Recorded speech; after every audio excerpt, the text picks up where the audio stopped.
Hello everyone and welcome to the National Growth Areas Alliance final webinar for 2020. I'm really pleased today to have the focus on placemaking and what it means when we all come out of various stages of lockdown and dealing with a pandemic. What will it mean for people in our communities in terms of how they want to connect, where they want to gather, how we can build a sense of connection to place in growth area communities.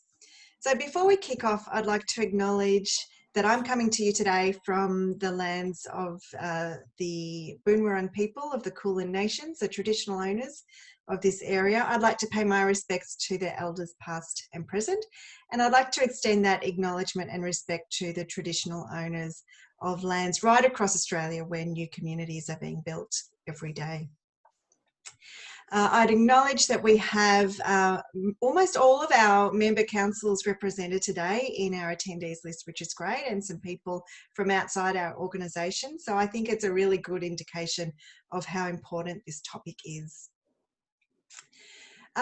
I'd like to introduce our three speakers today. We're really lucky to have such a high calibre group of panellists, and how we will run today is we'll have a presentation from each of our speakers and then we'll go into some Q&A. So please make sure that you do use the Q&A box down if you hover at the bottom of your screen. Make sure your mics are turned off if you're not speaking, so make sure you're muted, and please do make sure you put in any questions through there and we'll come to them at the end. So our first speaker today will be Ludo Campbell-Reid, who is the Director of City Design and Livability at Wyndham City Council in the southwest of Melbourne. It's one of the fastest growing councils in all of Australia, and I think, well, Ludo will tell us, but I think it's on par to be the size of the Gold Coast very soon, if not already overtaken. So Ludo is, you've probably come across him on LinkedIn or Twitter. He's a prolific communicator about place and planning and urban design, and he's been with Wyndham since the start of this year, I think, and has over 25 years public and private sector experience advising mayors, councillors, governments, private sector organisations and communities around the world. Our second speaker today will be Nick who's the Manager of Place Management at the City of Wanneroo, which is a really large growing and fast growing council in the northern suburbs of Perth. So as you know, Perth and WA has been out of lockdown and still blocked off, but living pretty much a normal life for some time now. So it will be fantastic to hear Nick's insights on what the world looks like now in Perth. Nick's worked in local government for over 20 years across a range of disciplines, and it's interesting to see this evolution: recreation services, event management, community planning, strategic land use planning, and now place management. So we're really pleased that you can be here today, Nick. And our final speaker will be Kylie Legg, who's the founding director of Place Partners and Place Score. And Kylie, again, anyone who works in this field will have come across Kylie's work. So she's one of the most experienced and respected professional placemakers with over 400 projects completed across Australia, Asia and the Middle East. And that's talking about from Main Street to mall, mixed-use developments and whole-of-city projects. Her passion is the human-centric design of cities that help people, economies and the environment thrive. And we're really pleased for her to be here today and grateful for her time.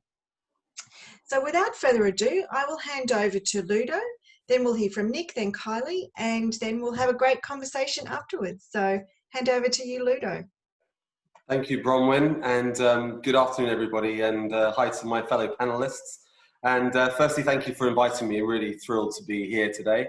And also thank you to everyone who's tuned in to listen to the conversation. So I think the Q&A is going to be really interesting, and I think that's the kind of bit that we will focus on. But what I've been asked to do is just give you a bit of a high-level update on some thoughts around cities and the opportunities, and a little bit about what work is happening in Wyndham. So that's the plan, Bronwyn. So as Bronwyn said, my name is Ludo and I'm the Director of City Design at Wyndham.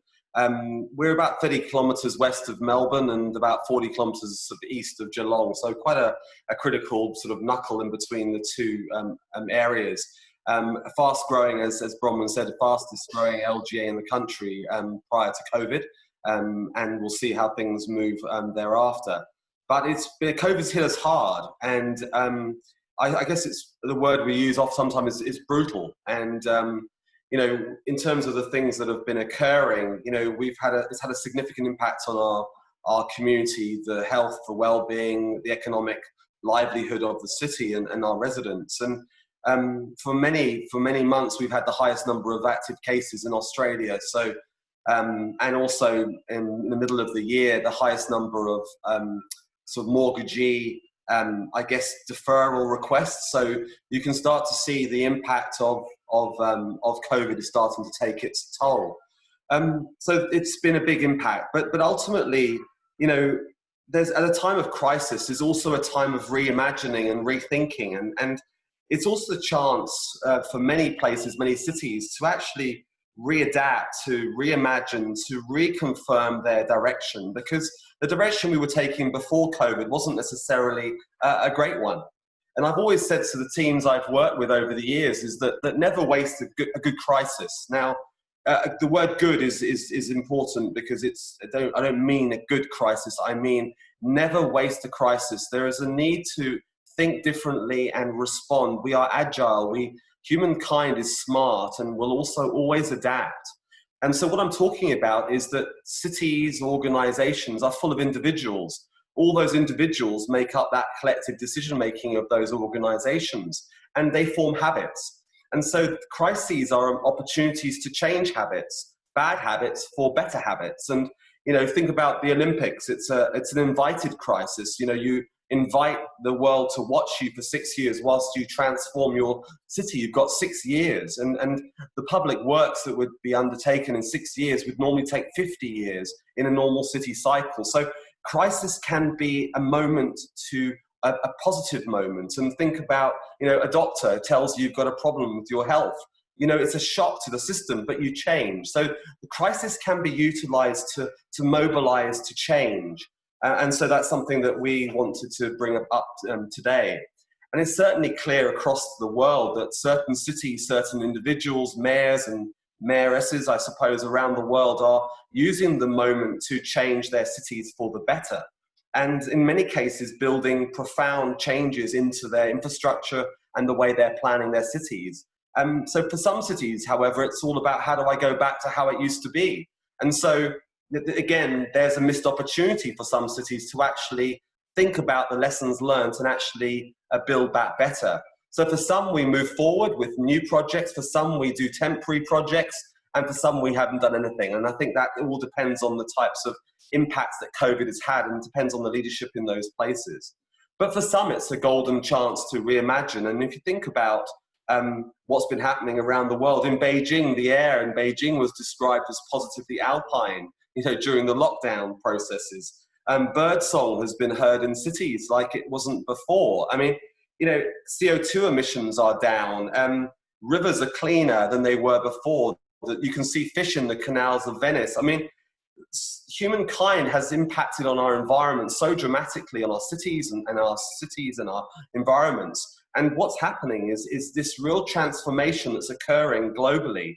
Cycling has become the sort of gone through a revolution in many respects.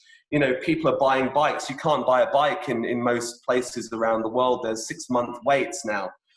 They're all sold out. They're the new toilet roll in many respects in Australia. Local shopping malls and strip malls have started to reimagine the opportunities. They've got thousands and thousands of more customers who are living locally, who would have gone elsewhere to work, who are now working from home and can have coffees, can have lunch at lunchtime. So as we come out of this lockdown, you will see a resurgence of local high streets, local main streets. And this is an opportunity that we have to seize. So opportunity knocks. And it's in that lens, I suppose, I wanted to explain about seizing the opportunity. And you can see different cities around the world. Mayor Hidalgo in Paris is rolling out 1,000 kilometers of bike lanes, temporary emergency bike lanes, which will eventually become permanent. But they've all been done through the removal of lanes of traffic and understanding that people are now not driving so much, but are looking for other alternatives.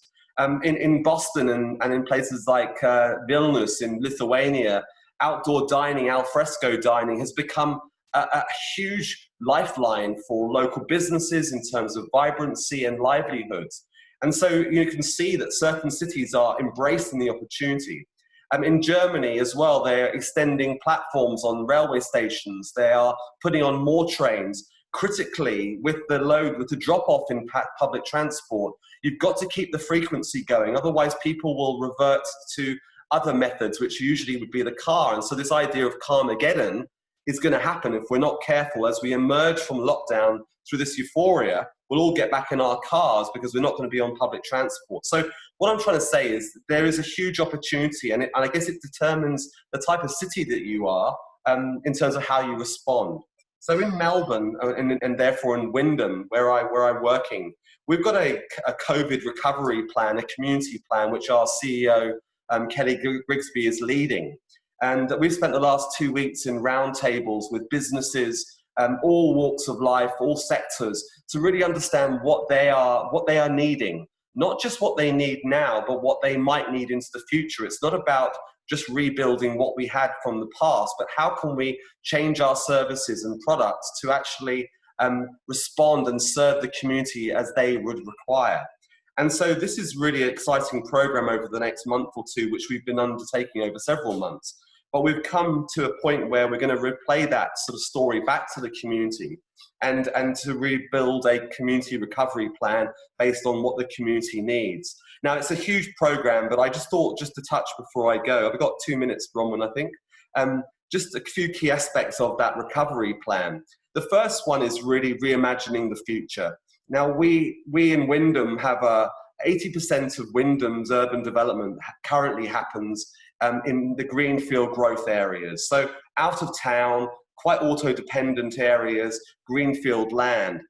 20% occurs in downtown city centres, the town centres and activity centres. We want to change that around to become 20% happening in the growth areas and 80% into these downtown or the more urban areas.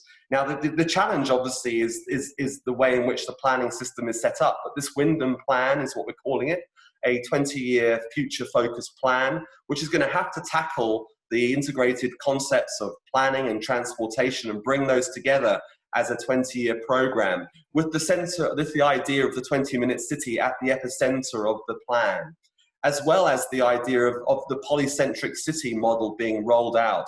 Currently, Melbourne operates as very much a hub and spoke. I mean, it has aspirations of different model, but that's currently how it is.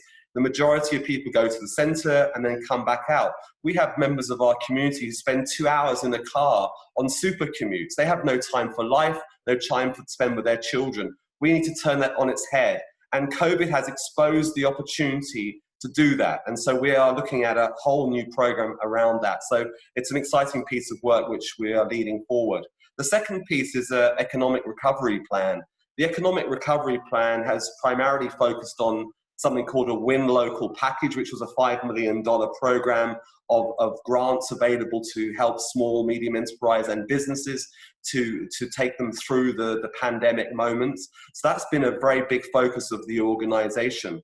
And that's obviously supported by a range of smaller scale initiatives, things like buy local campaigns to encourage people to buy local rather than to shop online, but buy local products online. We've also got an Innovate to Accelerate program, which is choosing 20 local business entrepreneurs, smart tech startup companies, and give them a lot of business and mentoring advice to build their business from now to the future. The third part is something called an urban recovery plan.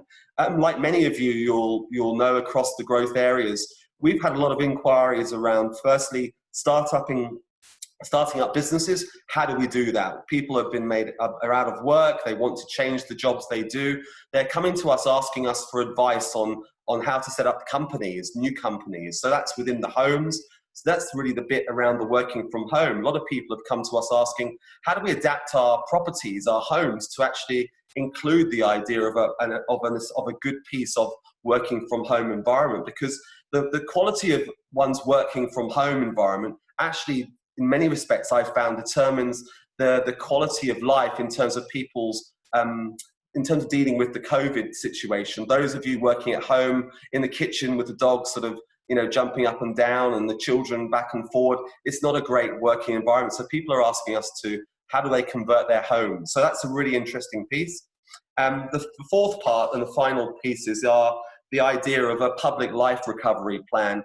This huge upsurge in outdoor living, the ideas of being connected but being socially distanced has been challenging for so many restaurants and business, and it's such a thrill at last to see the state government finally come out with a package of funding to support that. Back in March, we already trialled an outdoor dining program of parklets, removing car parking spaces and replacing them with outdoor dining sort of areas for the businesses to utilize. So it was a trial. It was had mixed response. Some of the businesses want the parklets kept permanent. Others would rather have the car parking. So in these outer lying areas, we're always challenged by the auto-dependent nature of these places. And so over time, we're going to have to start to work on how to bring that about. So there's been a huge sort of program around public life recovery. And lastly is about a mobility plan for recovery, which is really, if you can't move around, you can't recover. And so we released an active transport strategy in the middle of the pandemic, which was really focusing on the walking and cycling. And if you think about local organisations and local governments in Australia, the thing we can control is active transport. We can't control the rail or the buses. That's a state-delivered program. So we are rolling out something called a program of missing links, where we've identified all the gaps in the cycling and walking network, and those are going to be built out over the next 2 to 3 years, so in an accelerated and fast-track way. And this week, we're currently building and will be installing a pop-up bike lane, which is part of a 4-kilometre circuit down the Werribee River up onto main streets, taking a lane of traffic and converting it into bike lanes and places for walking, cycling, rollerblading, running, whatever we need. So look, those are some of the things that we're doing at Bronwyn and the team in Wyndham, and just realising that there is an opportunity that needs to be taken right now, because that window of opportunity will disappear very fast. Thank you. Yes, you're right. Thank you so much, Ludo. And you're absolutely right that this is a moment in time, isn't it? It is. We can either challenge ourselves and everything around us, or we can stick with the status quo. And probably, a combination of those things might be suitable for most areas. But what will be really interesting now is to hand over to Nick to let us know really what has happened once the pandemic has been sort of termed over, I suppose, in Perth and in WA, and how the community has responded. Are people more nervous around social distancing, or are more people staying and working at home? Be really interested to hear. So I'll hand over to you, Nick. Great, thanks Bronwyn, and thanks Ludo. I think you probably find there's some consistent themes between what Ludo was saying and what I'll elaborate on a little bit. I do have a few slides I'll run through, and I'll talk to those. So as Bronwyn said, my name's Nick Stewarts. I'm the Manager of Place Management here at the City of Wanneroo.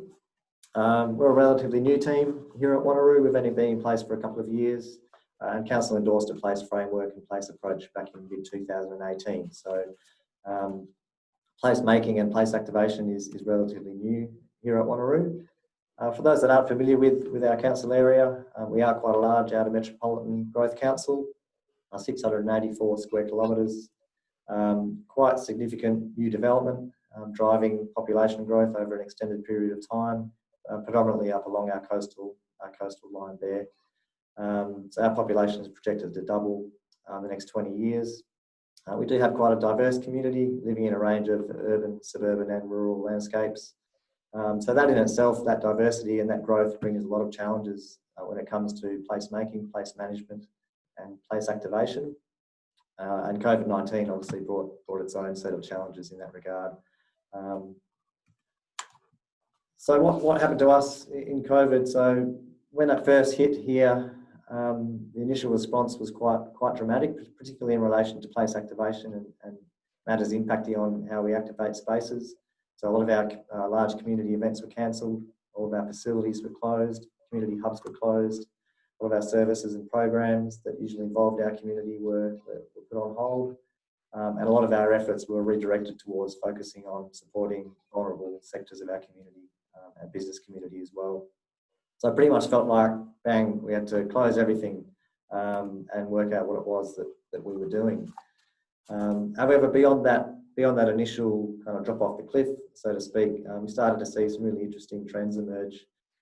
We saw a really improved focus and value in our community hubs. So we have a number of hubs throughout our city, 3 in particular that my team manages. So those were ultimately kept open throughout COVID closures, and they were used to support not-for-profits and other service providers to provide valuable services to our community. And we also use those hubs for a range of our staff providing valuable and essential services to, I guess, decentralise from our main civic centre to manage that risk of transmission as it was at the time. And we also started to see, as local residents were working from home or potentially unfortunately out of work, that focus started to shift towards local matters. So our council, through the COVID restriction, put a hold on all community engagement, with the exception of statutory engagement. Yet despite that hold, we saw through April, May and June, interest in our community engagement portals online really took a big jump, and we were seeing huge levels of interest in all of our planning applications being advertised. So that interest in local matters started to become evident pretty quickly. And what we would have seen throughout Australia and the world is that that local community connection was expressed in a number of ways. And here's just a few examples from Perth. With increased restrictions, people got a bit creative around how they use public space. We had rainbow trails, we had teddy bear trails, people using their front yard to engage with their neighbours and people who are walking by, local art initiatives. And these were all things that were led by the community. It weren't things that we had to get in and take a lead role in. We did support some of those, but that was really unique for us. I'm not sure about Melbourne and other states. I think Ludo alluded to it. Parks, open space, bush walks and trails were all heavily utilised throughout that whole closure period as people were getting out and about in their local space. And through working from home arrangements, they generally had more flexibility to engage in those activities. So some of those things that previously, pre-COVID, we were pushing really hard and struggling to get buy-in from some sections of our community, COVID actually accelerated that. And those things were relating to community having to take a lead role on things that impacted them or in their local area. And also internally, our organisation being willing to support and allow that to happen.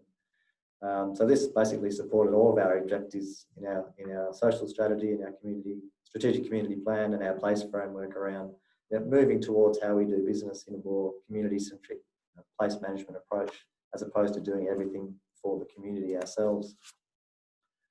So in terms of where we are now in WA, we're currently in stage 4 of our COVID recovery plan. That's recently been extended for 2 months. So there is still social distancing guidelines and measures in place. There are gathering limits in place, but in practice, this is not really being observed in general community life. All of that community nervousness through COVID now appears to be gone, although within our organisation, it definitely does still exist to a certain extent. Large-scale events are now able to proceed. Restaurants and bars pretty much operate as normal, and the whole city feels very busy. So with the lack of international travel, with our hard borders still closed, people are either staying in Perth or around town or holidaying locally, and you can feel that busyness and pressure on spaces and facilities and venues as people want to get out and about. So where are we now? A brave, nervous world, I guess the topic of the presentation. Post-COVID in Wanneroo, similar to Ludo, we've seen a really strong rise in prominence of places, spaces and everything local.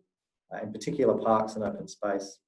They're becoming increasingly important for us from a place activation point of view.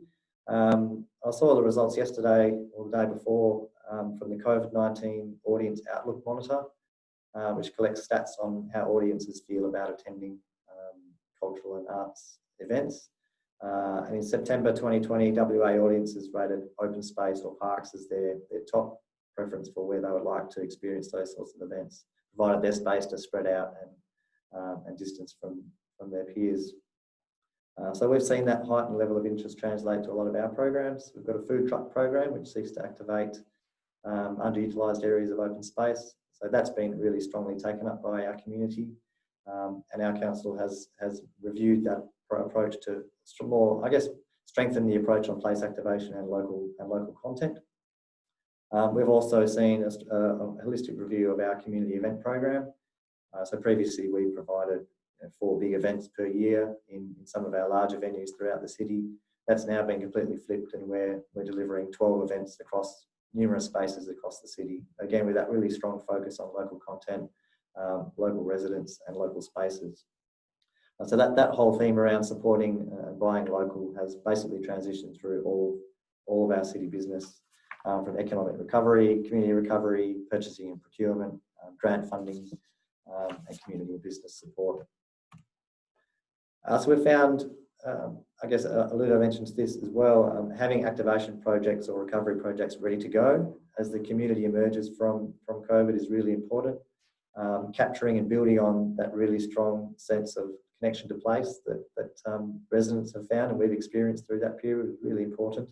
And we've found coming out of COVID, there's a range of funding opportunities available as well that generally come at short notice. So having things ready to go, in this example, the Girraween Community Garden, which was a project that put on hold and reignited post-COVID, has had a huge amount of buy-in from that community. So in general, people are taking the time to connect with each other, but not really sure necessarily how to do that, particularly in our growth areas.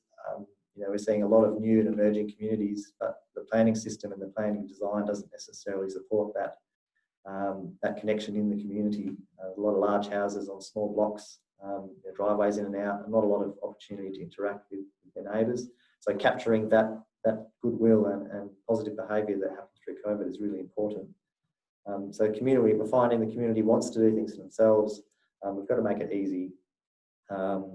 In local government and our council, sometimes we've been guilty of putting hoops in the way of those things happening, but we're starting to see that shift a little bit. So in general, that's been really positive. But interestingly, there have been some opposition to that. We're getting lots of questions around why we're supporting community activity and people to do things for themselves. So that paradigm shift in some people's eyes is quite interesting to see. Post-COVID, yeah, we've had a number of residents contacting us, which was unheard of pre-COVID. So contacting us about placemaking, asking how they can make a difference to their local community, in terms of markets, in terms of private food truck events. Blue Tree events have been very popular lately to recognise mental health and the impact of COVID on people's well-being. We've got a long way to go, but we're in the process of working through removing a lot of the barriers that we had in place previously to let that happen.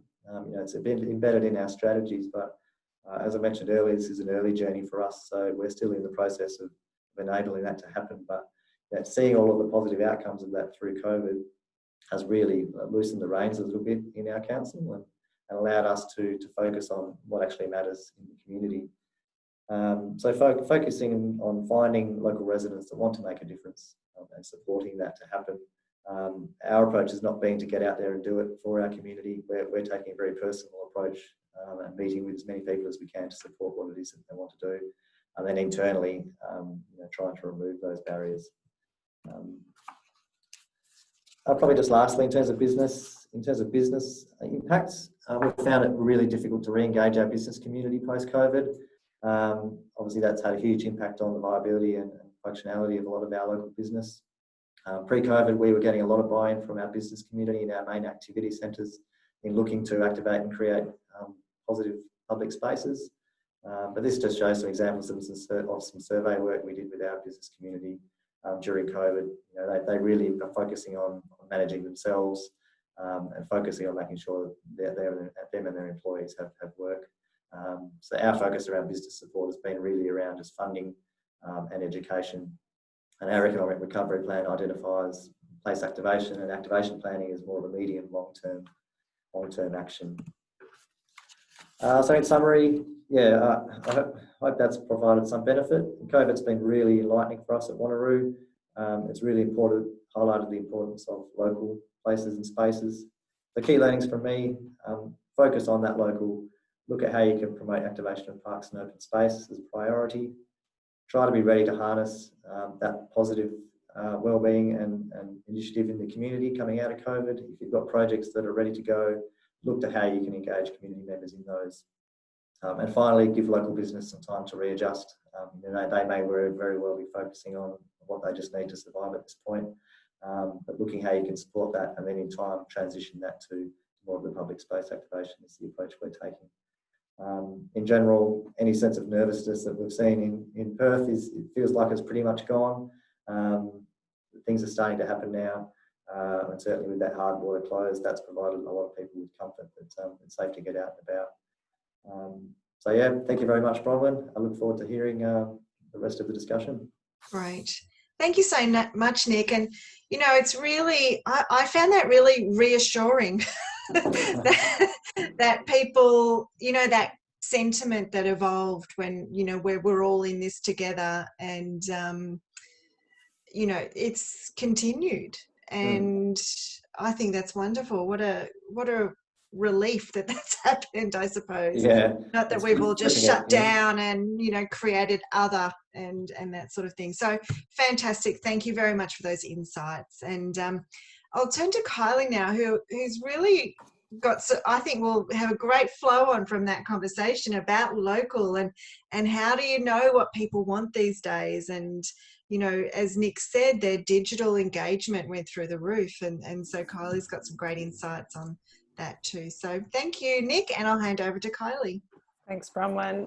Yeah, I feel like I could just kind of respond to what both Nick and Ludo have been talking about because we've been in the field over the last 9 months across the country during lockdown in some locations, post-lockdown in others, pre-lockdown in others again, and in places where it's sort of becoming normalised or back to sort of pre-COVID experiences, and certainly in the regions and in New South Wales where we've had massive uptake in tourism as well. So some of our partners are talking about it's at 300% spend levels from pre-COVID this time last year.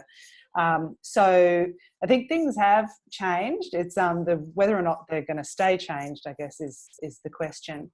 But coming back to kind of placemaking and why I think this is such it's enjoying such a lot of energy and attention at the moment is about why we do placemaking in the first instance. And so for me, it is really a change management process. So it's not the be all and end all. So sorry if people are thinking it's going to solve all of their problems. A lot of the strategic work that Nick and Ludo are talking about is still really essential.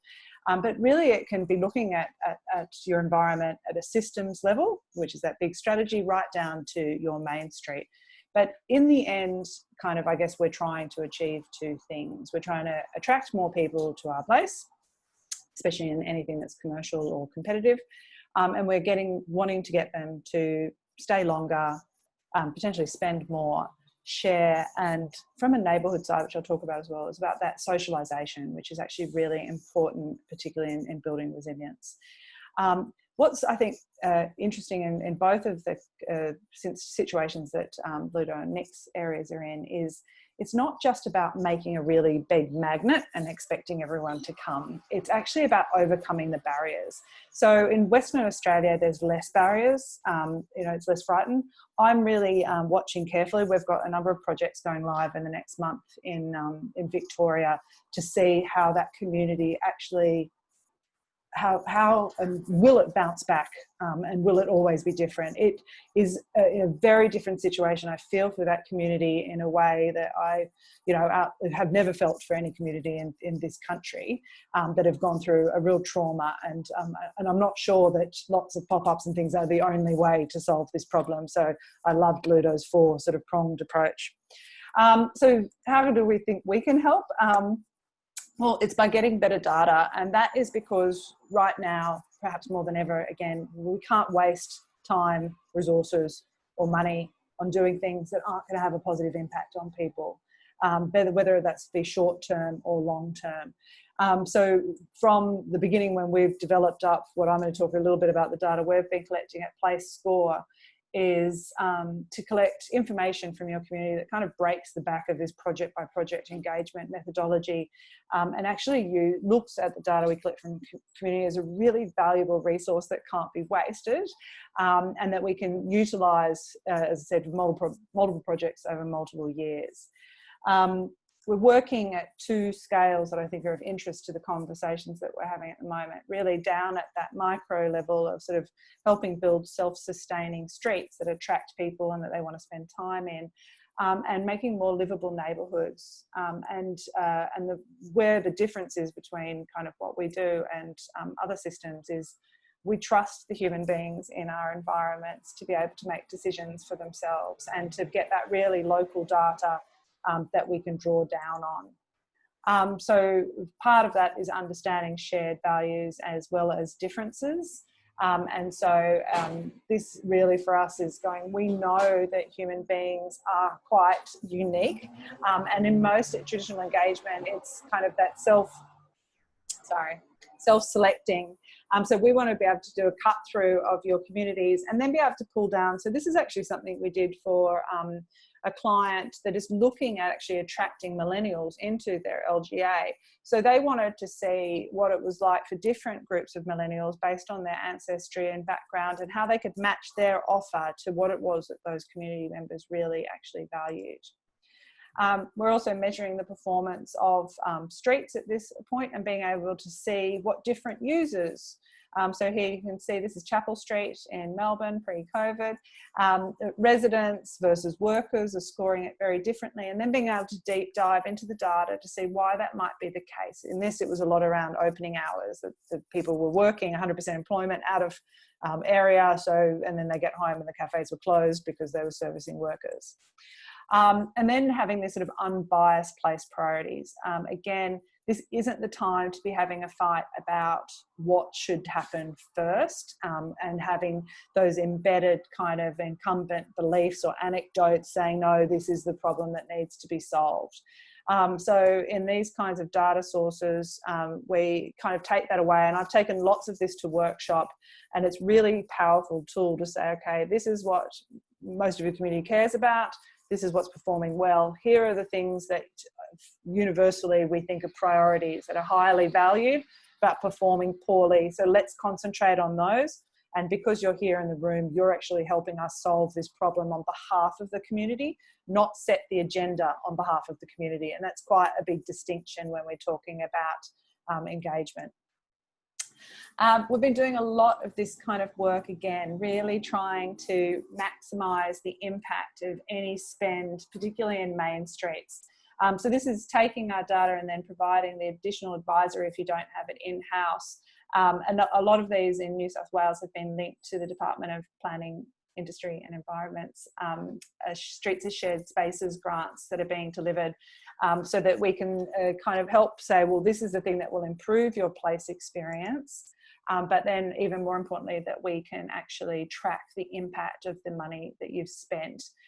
Really great for stakeholder engagement. So Nick, if you're saying, well, how do we get the businesses involved?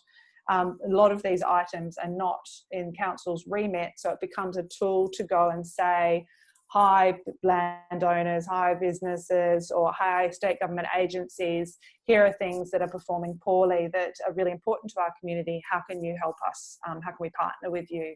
And so we've had a number of our customers, including like Hawkesbury, who use their data around heritage, which they don't own, the landowners in town do, to get a grant from state government to then do a dollar for dollar campaign to upgrade those as their unique point of difference. So it can be really powerful for that kind of engagement. As I mentioned, we're also working at the neighbourhood level, and this has been really fascinating for me personally during COVID. I had lots of, I mean, this is the problem with being a placemaker who kind of has historically had to guess based on the whole lot of inputs coming in what the situation might be at these greater scales. But we've been tracking and collecting data, as I said, throughout COVID. There's a massive appetite for communities to be asked the right questions. And, you know, for me, that is what really matters to you and how are these things impacting you, so that we can prioritise for the common good. This is data that's collected across the Melbourne region, and you can see here that there is a huge difference in values between the 50 attributes that we're actually capturing data on. So the grey line in the middle is the national benchmark. There's over 70,000 people that have participated in one of our research studies to date, so we've got unparalleled information about trends. And you can see here how there's quite significant differences. This is one of those things that was surprising. Geography, the typology of the neighbourhood you live in, whether it's low density or high density, and also the geography across the state, is the primary influencer on place values, not background, not age, and not even gender. So there is lots of differences between them, but typography and geography are really key. The second thing that has been surprising to us, that overall, the performance of our neighbourhoods has actually stayed relatively stable, if not slightly increased post-COVID. And what's happened is that the things that people are relying on, perhaps like open spaces and connectivity, walkable connectivity, not to other places, they've actually realised for the first time, many of them, as Ludo and Nick probably said, you know, your people were travelling before, they didn't get to explore their neighbourhoods, and so now they're actually finding things and they're performing better. However, you can see here again that across the Melbourne metro area, that there's quite significant differences in the way that people are rating their neighbourhoods. And this, again, is something that is unique in that we kind of, as professionals, sometimes go, oh, if you have these 10 things, you're then a good place to live. But if the people living there don't value those 10 things, then it makes no difference to them to have them. So we need the people in neighbourhood actually telling us what they need and how it's impacting them, not us telling them what to do. And this is just to finish off some, I think, really important data that we've again been doing this longitudinal study showing the impact of COVID on values, which has been the most significant change. And so this is now from just from 2 weeks ago. 3 months ago, these 3 items were spiking 30% higher than pre-COVID. So we're already seeing a stabilisation in those values. That elements of the natural environment as something that makes their neighbourhood unique is still having quite a significant increase, and we'll be tracking this over time. We're just about to do a couple of big pieces in Melbourne, so in November, so it'll be interesting to see how that changes. What we have seen, and I think again really interesting for EDGE LGAs, is that the values around access and connectivity have changed from being part of that global sort of metro network to being part of a local network. And again, these also have come down slightly, but you can see there that the 6th care factor and with an increase, nearly 60% of respondents saying that it's important to them was walking, jogging, bike paths that connect housing to communal amenity. Now in transport planning, we've never asked this question, like how important is this? We're seeing this, and just to give you an indication, car accessibility and parking is 26th pre-COVID and post-COVID. So there's 25 attributes that are more important to people in their ideal neighbourhood other than private vehicle infrastructure. And it's about saying we're looking at places and neighbourhoods as systems, not as isolated silos, that they actually are in relationship. And if you ask people to choose, they often don't choose the way they complain. Okay, it's a very different story. So for me, kind of, if we were just, you know, for everyone out there, here's the snapshot of 70,000 data sets. We're doing quite well on integrating vegetation into our neighbourhood, and actually safety is performing well. So yes, it's a high value, but it's actually also high performing. The 2 things that are really need to be prioritised is maintaining and protecting the natural environment and ensuring that it is actually cared for long term. This isn't just a like plant a tree, go away. It's things like topography and views, as well as vegetation and fauna that are important. The big spike and change is for walkability towards communal amenity. We've got to stop putting ring fences of roads around our centres. People want to walk from home to the shops and not have to rely on a private vehicle. And once we have that base of the system, then the 4 nice to haves, it becomes more social. When it's more social, people care more. They're more likely to look after the place and for it to be sustainable. They're more likely to reinvest. And then we really actually have unique local neighbourhoods that people can be proud of. So my challenge to all of you is, how do we do this for the people of Australia? Kylie, that's a good question. Sorry, I'll take over the bossy question here as well. Sorry, Bronwyn. No. Give it to them, please. That was fantastic. Thank you. And I just love that, I love an evidence base to show how, as local government, we can respond to what people need. And I think that draws in, some of the things that Nick was saying about how it's really made council and councillors shift their thinking about less of let's do everything for the community to let's support the community do it for themselves. And so thank you. It's just fascinating stuff. So I'll throw open to questions, but I might just first ask Ludo and Nick if they've got some responses to that or responses to each other. So would one of you like to jump in there? I'm happy to first if you like. Go for it. Thanks. I really like that the data side of it, Kylie, is something we haven't really got into to a great extent at Wanneroo yet. But those key factors that you mentioned, green and safe, local walkability and protecting unique natural environmental features, is something that's consistently coming up in all of our local planning as well. So we've got kind of 3 priority areas that we're doing our place planning, one in our growth area in the Anship 2 Rocks, one in our cultural and historic heart in Wanneroo, one in the southern parts of the city. And trees and local environment have come up consistently high. And through COVID, I think the fact that that local walkability and connectivity was so important, and it's often lagging behind as something that's not done well. Some of those things are really simple fixes, and Ludo touched on that as well. They're the things that we can control in local government, path connectivity and access to local facilities and services. So when you distill it down to those key elements, it's not rocket science, is it?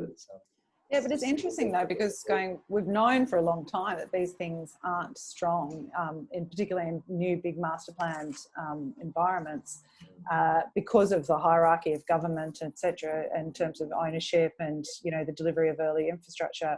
And so we're often, we did a big piece for the City of Canning looking at their streets, which are completely post car, urban environment, and it's impossible to change the structure of a 6-lane highway that's got a 10-metre verge in the middle of it to make it a walkable neighbourhood. That's you might as well build a wall, in terms of people's perception. And that's what I mean about the barrier.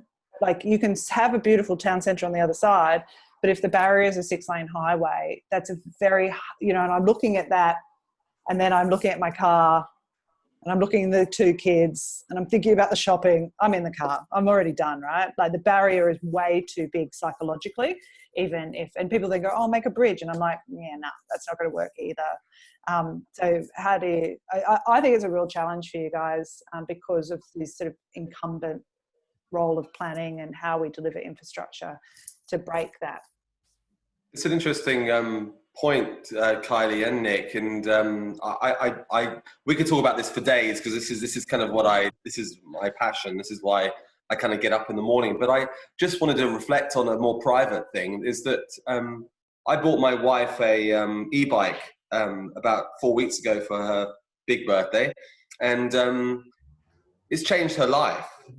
This is in Geelong. It's a nightmare to cycle in Geelong. The cycle lanes stop. Imagine if we designed roads where they just stopped. Imagine the traffic engineers would have a paddy, and humans would have a paddy. Would not accept it.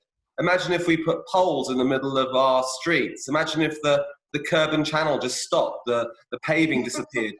We seem to accept that as a pedestrian and as a cyclist, so that it's a terrible environment. And so your point about deciding whether to get in the car or not is determined by the the barriers that you see ahead of you to do the simple things. And so I guess it was interesting having Jo on the bike. She cycled to Queenscliff yesterday. It's 40 kilometers away.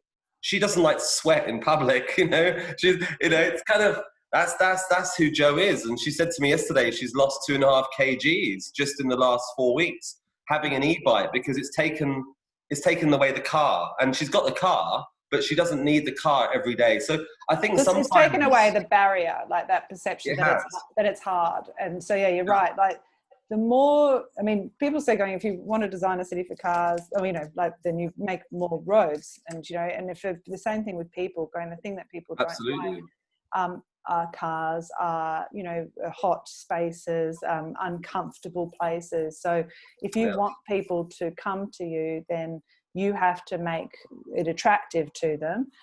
Then you have to make it comfortable for them, both physically and psychologically. And, you know, and make sure that anything that might be stopping them, including the fear of illness, which is, I think, feel. And I mean, Luda, I'd love to hear what you're sort of hearing from your community.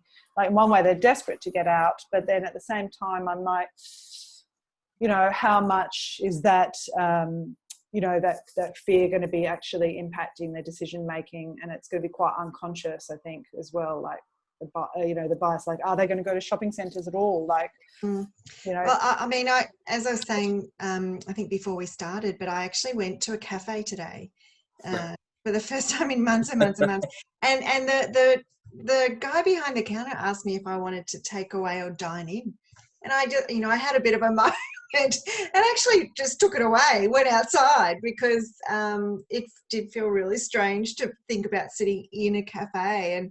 And so, as much as, you know, already hearing here in Melbourne of restaurants booked out until the end of the year, you know, Ludo, do you think there will be a slow response, or are you preparing for what Nick has experienced, is this intense local focus for, you know, commerce and community and culture?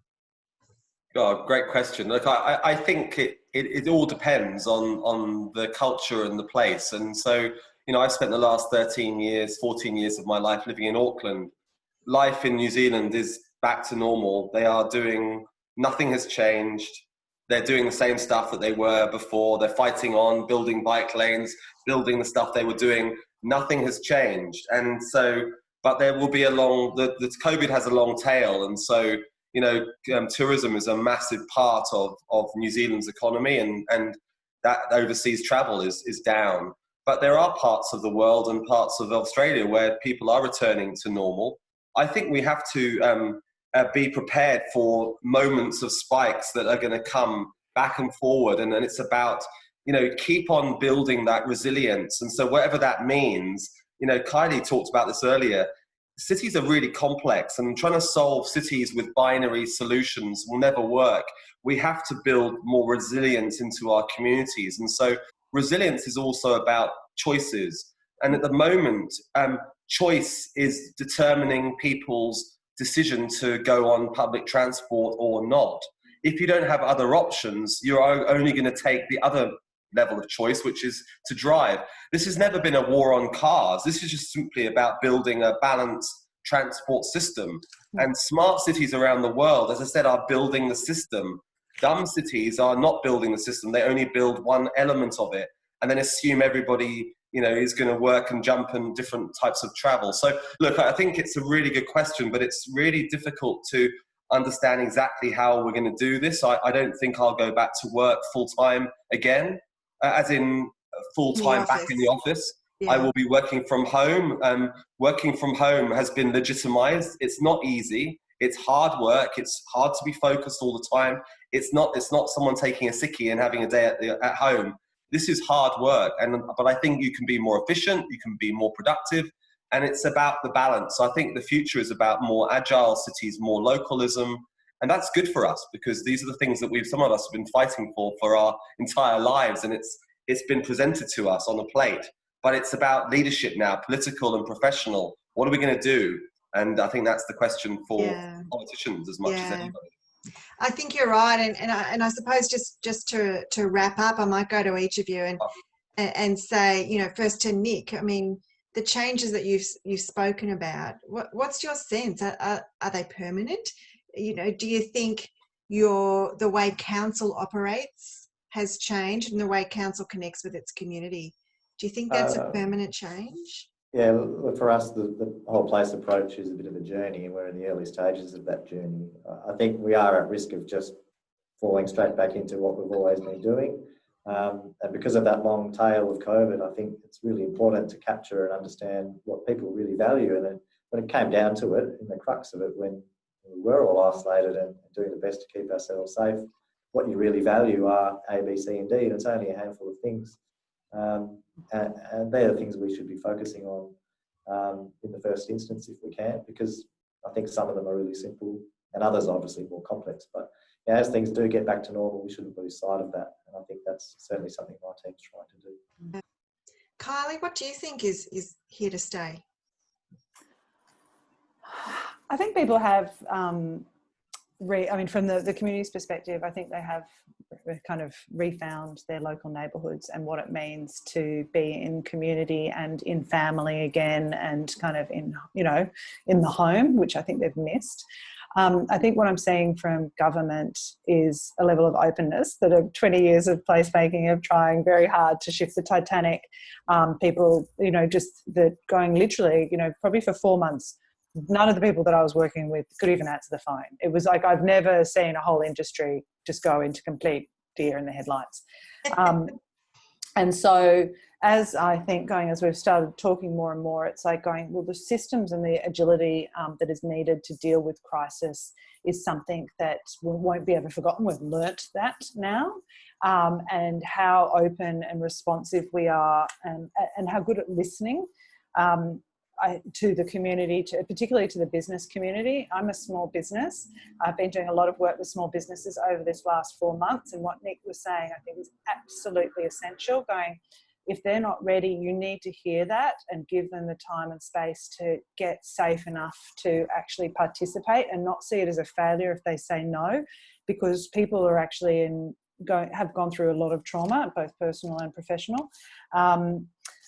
Yeah, I don't know. There's so many learnings. I personally think we're changed forever. Like 9/11, regardless of whether or not you were personally impacted, changed a whole generation of young people seeing that kind of trauma for the first time in their lives.